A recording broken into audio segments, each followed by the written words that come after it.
Hi, Kristen. Thank you so much for joining me again. I can't wait to talk all things luxury with you. I know you are the certified expert. To start, since the luxury report is a piece you write annually, can you give us a very high level overview of what the luxury market looked like in 2023? So last year, and kind of the biggest shifts as we kind of look currently in 2024. Yes. Hi, Bobby. So nice to be Hi. back with you. Yes, I love it. Yeah, I write the luxury report each year, and it's always one of my favorite stories of the year because it's really an excuse to dive in even deeper to see what was happening in fashion as a whole, but specifically in the designer space and luxury space.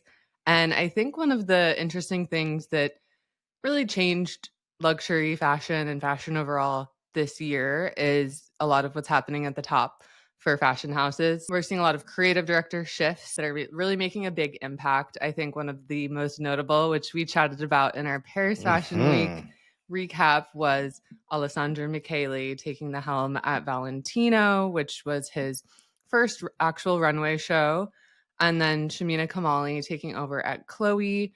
And I think that those have already kind of set a new tone for where fashion is headed with designers with just like really strong points of view. But then I think this will continue into 2025. There are a lot of designers that have yet to step into new roles, others that have yet to be announced. Chanel is the big I question mark. know. Oh my gosh. Like, I just want to know. I want to know, when's the announcement happening? So I think that that's been a huge shift in fashion this year, and that will also be continuing into next year.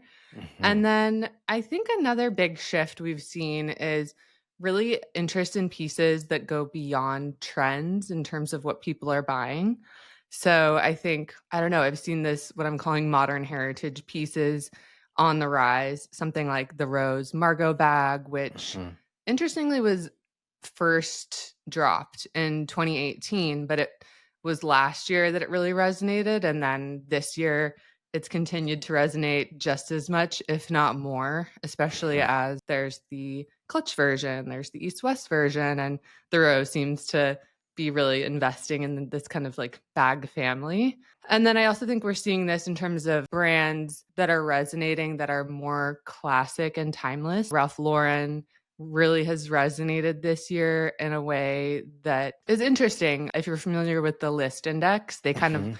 rank different like brands and top it items. And Ralph Lauren entered this past quarter as the number 14 brand, and it hadn't been on the list before. So I think it's just like proof that we're seeing this kind of renewed interest in classic and timeless fashion across both brands and shopping. And then this is a trend I know you love that's resonating I in already the know what you're gonna luxury say. space. I know. Yes, I feel like you're the king of the bag charm, and Oh I my gosh. always love to see what's growing into your bag charm collection. Okay, I need to dive into bag charms for a second because I know little luxuries like this are just picking up steam more and more. But my bag is, they've become so chaotic. I'm so obsessed with this trend. I don't know what's gotten over me. You can barely see the bags at this point. I mean, they're just charms. I mean, it's like there's Disney. I have like a Fendi Martini bag charm that I got years ago that now it's finally, trend forward to put on a bag. I mean, it's my favorite trend right now. I'm obsessed. Yeah, I love it. I love to see what's on your bag next. And I think it's we're just also seeing this kind of rise in personal style, individuality, and I think that this is like a fun way that people can maybe they have the same bag or maybe it's a bag that's older and you're kind of making it your own. I think that that's resonating a lot with the fashion community, Hmm. and I love it. I think it's just like fun too. So A great that's gift another idea too. I great love gift it. idea. Yeah, love it. Yeah. Obsessed. And then one other thing that I think's been really exciting this year is seeing how fashion has entered into the sports world in a new way.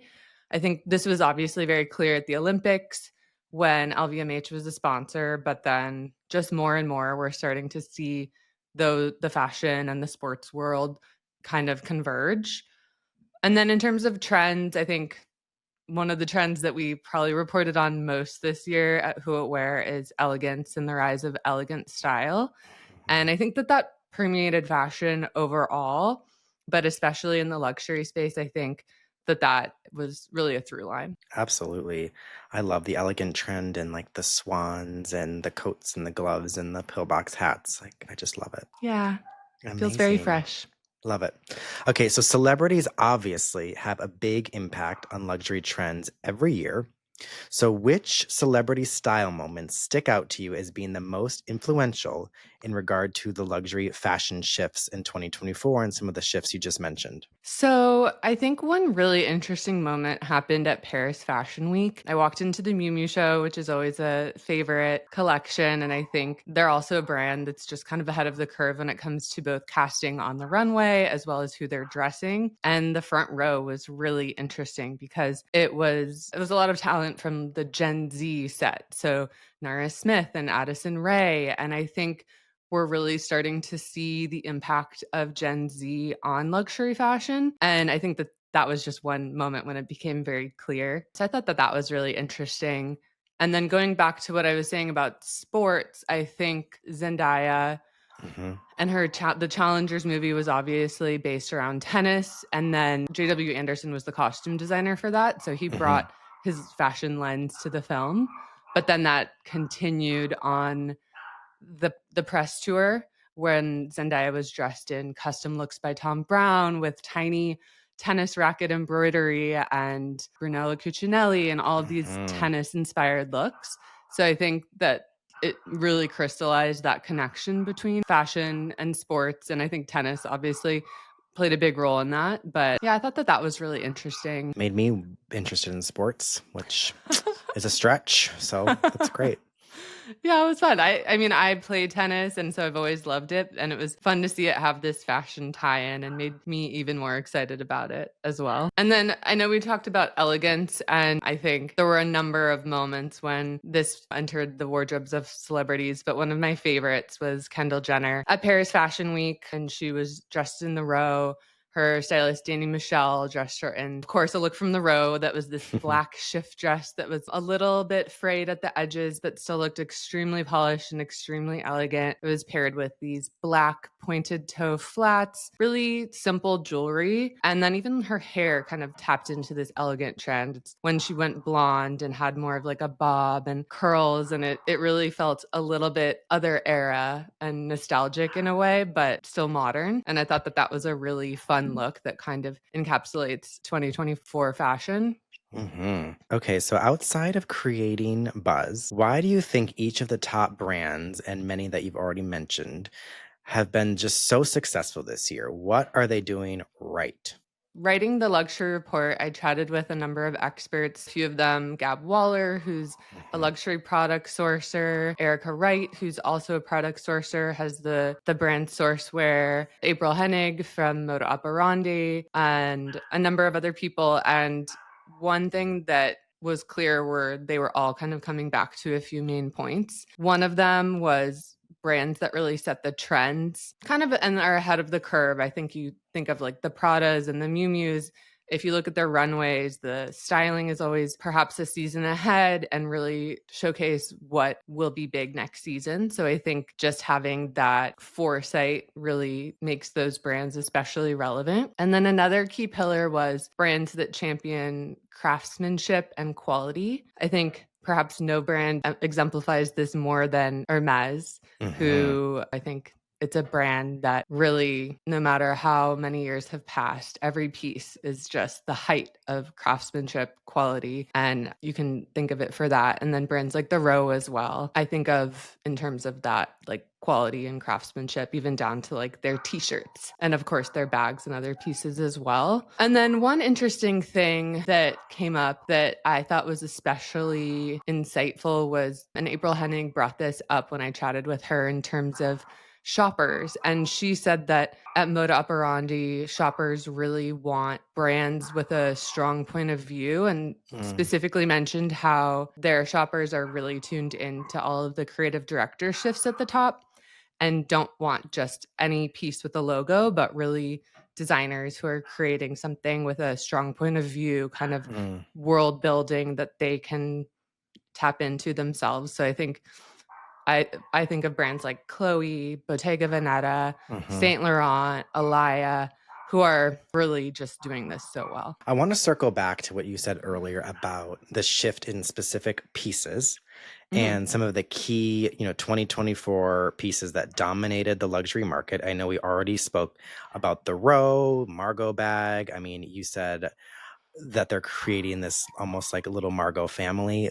I would love to be part of that family. Just as an FYI, what other bags specifically have gained kind of the most traction this year in 2024? As I mentioned, I think shoppers are really looking for more heritage pieces, timeless Mhm. pieces that they can add to their collections. Don't necessarily feel like they're from like one moment in fashion, but they can be carried through from season to season and year to year. Obviously, the Row fits into that. I think another bag that really took off this year was the Elia Le Tekel bag, which actually means dachshund in French. And it's named that because it's kind of this like long shape, falls into the east west bag family, and it's just this really beautiful top handle bag that's very very classic, very timeless, and I think it's obviously a very beautiful bag and has continued to sell out in every color that it is released in. But I think what's interesting is that it's priced at a relatively low price for at least in the designer space. I think it falls somewhere in between where a contemporary bag and a more expensive designer bag would be priced. So I think it's really interesting and I think a really smart move for Elia to have a bag at that price because it allows shoppers to really have and wear pieces in their closet. Another bag that is on the top of my shopping list is the Bottega Veneta Andiamo bag. And this is a bag that actually launched in 2023, but has continued to be just as popular in 2024. I feel like every time I go to shop or add one to a story, it's sold out in at least a few colors. Jacob Elordi has worn it, a number of celebs have worn it. And it's kind of this top handle shape as well, similar to the Margot from the Row and the Elia Le Tekel. So I think we're seeing that silhouette really take off. And again, I think this is similar to what we're seeing with the Margot bag from the Row, where brands are really kind of like heavily investing in certain bag families. Even though it was released last year in the woven leather version, we saw it released this year in a smooth leather version. And then on the runways for spring 2025, there was also this like really beautiful embossed crocodile version. So I think we'll continue to see its popularity rise. And I think that's like an interesting proposition for shoppers because they can continue to see it in the future collections of brands. And so I think there's a little bit of assurance that it's still going to be in style in the future if you invest in it now. I love that. And I feel like whenever you are investing in something, especially a bag, you want it to have longevity. And so that's super, Mhm. super important. At least it is for me. Yes, definitely for me too. I still have bags that I bought, 10 years ago, 15 Hmm. years ago that I still wear now. And of course, others that didn't last that long, but it makes me really happy that I invested in those pieces that are still in my closet. Totally. Okay, beyond handbags, which items had the biggest moments this year, in your opinion and all of your research? In terms of shoes, I think last year was the year of the ballet flat. And of course, the Alaya mesh version was huge and interestingly is still really big this year. But I think other new shoes that kind of also paved their way were the Prada satin mules that were an editor favorite. They were really popular at Fashion Week. Our editor, Anna LaPlaca, wore the beautiful kind of like brat green version at New York Fashion Week. And I just think they're very elegant, very timeless, but also a signature shoe that is very recognizable. Similarly, Loro Piana has their Rebecca flats that are a pointed kind of almond toe shape and are just gorgeous. They're very nostalgic, feel like something you would have seen in the 60s perhaps, I but love those. Those are my mom's like dream shoes, that specific yeah. style. No, they're so beautiful, and I think they work for every age, and they're very elegant, and that's another shoe. I was, recently at the Loro Piana preview in New York, and they had yet another version coming out for spring. So again, I think it ties back to that sense of longevity and seeing it in future collections and brands investing in styles that you can continue to perhaps buy new versions of year after year. Okay, aside from shoes, what else? What had the biggest moment this year? So I think year after year, every time I write this report, we always see accessories take the top spot for it items, whether it be shoes or bags or jewelry. But outerwear has been huge this fall. New York Fashion Week, we saw like suddenly the suede jacket Mhm. everywhere, and it was the editor favorite.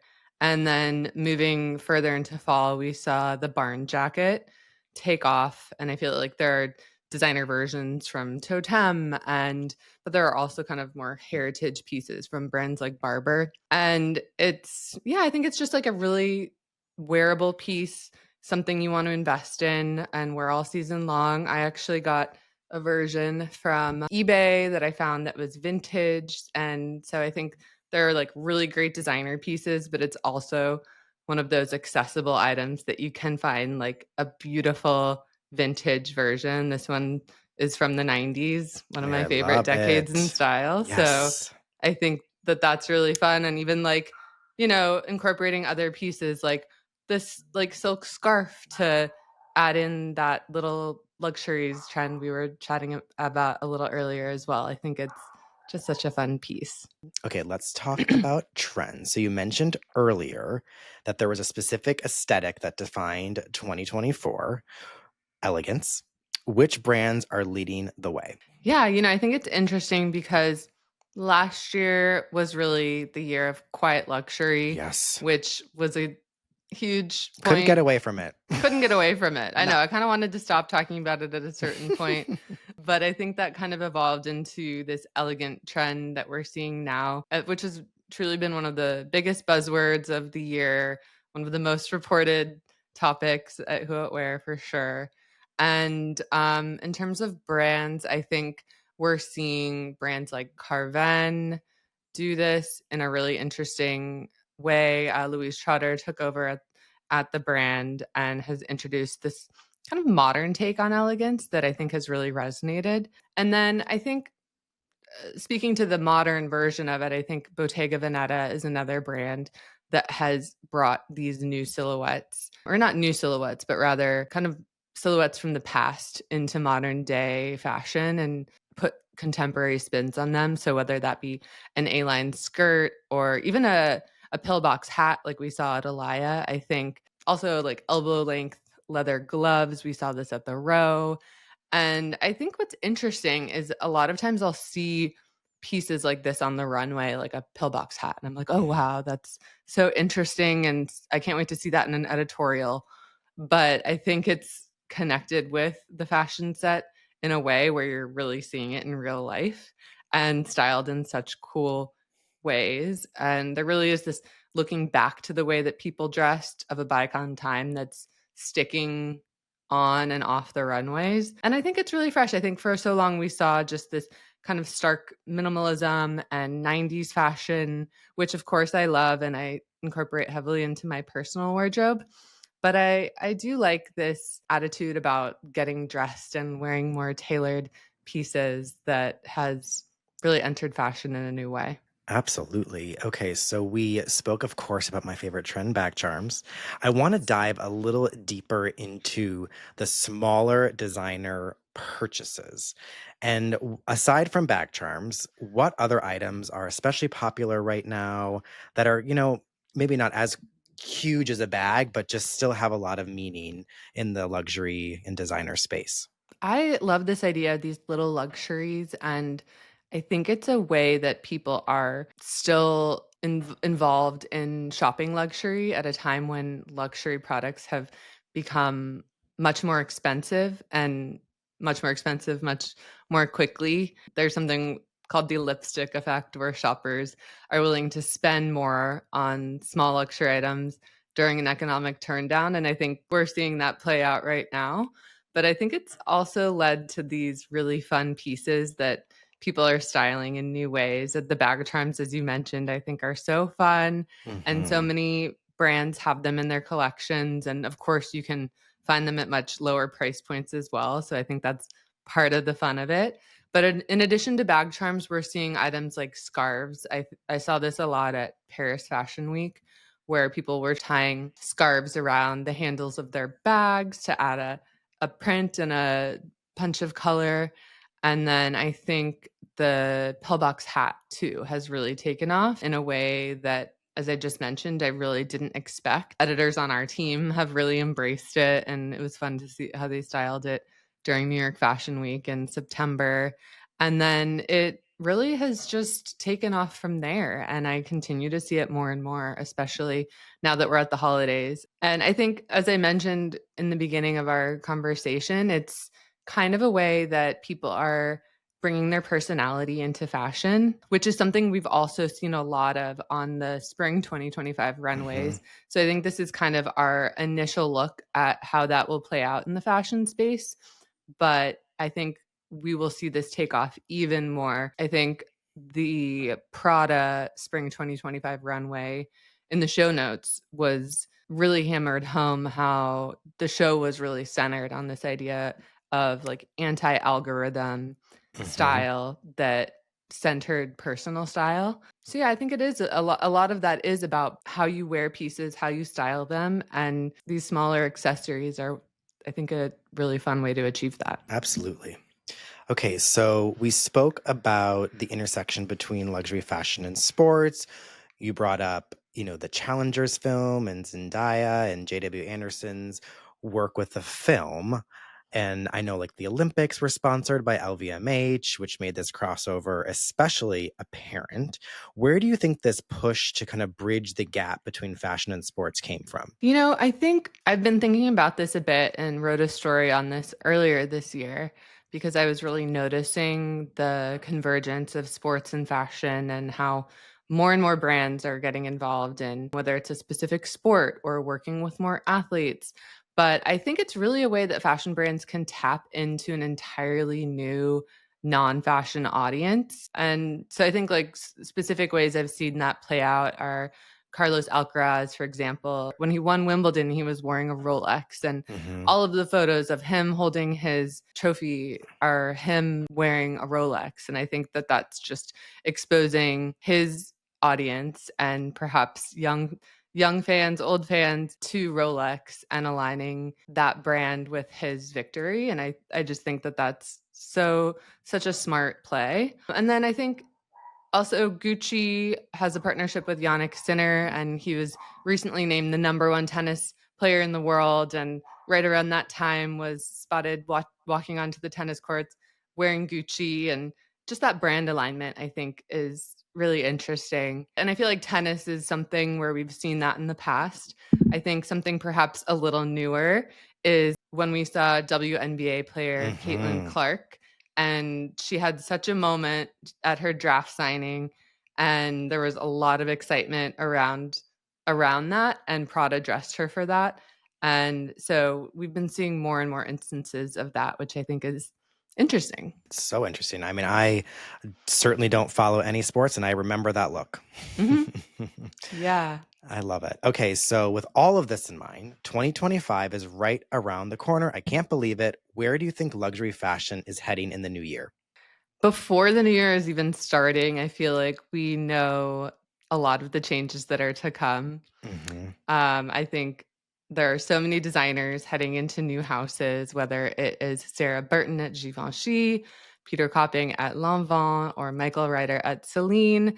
And I think we don't know how they will approach designs for those houses, but we do know change is coming. And I think that there's a lot of interest and excitement around that. In that vein as well, Alessandra Michele at Valentino and Shimena Kamali at Chloe have already showed us a few of their collections, but I think we'll be continuing to watch them very closely to see how their aesthetics shape 2025. And then there are other designers that aren't at houses now, big designers that we're Hmm. waiting to see where they go, whether that's Eddie Sliman or John Galliano, Pier Paolo, Kim Jones. Yeah, there's kind of a lot of anticipation about who will land where. Chanel, of course, as we talked about, I think is the news everyone is waiting for. So yeah, I think it'll be interesting to see what changes come. I think shoppers are really looking for strong points of view, and I'm interested to see how designers really interpret the house codes at a lot of these strong houses. And then in terms of trends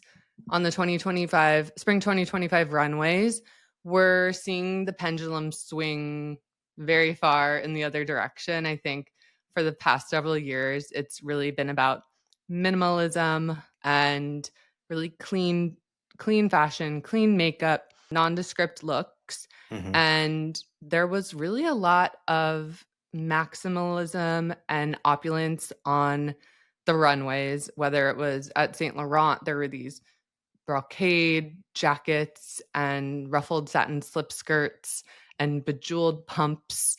And then at Valentino, just heavily layered looks. Again, is really centering maximalism and opulence. So I think that there will be a lot of fun dressing moments, fun editorial moments that I'm getting really excited about. And then again, this idea of personal style and individuality that, I think we've been in this kind of internet algorithm vacuum in a sense of trends that everyone ends up perhaps like trying themselves, and there's been a sameness to dressing. Not everyone, but I think there's been a little bit lost in terms of personal style. And I loved to see brands like Prada champion personal style and have kind of a call to action to bring that back.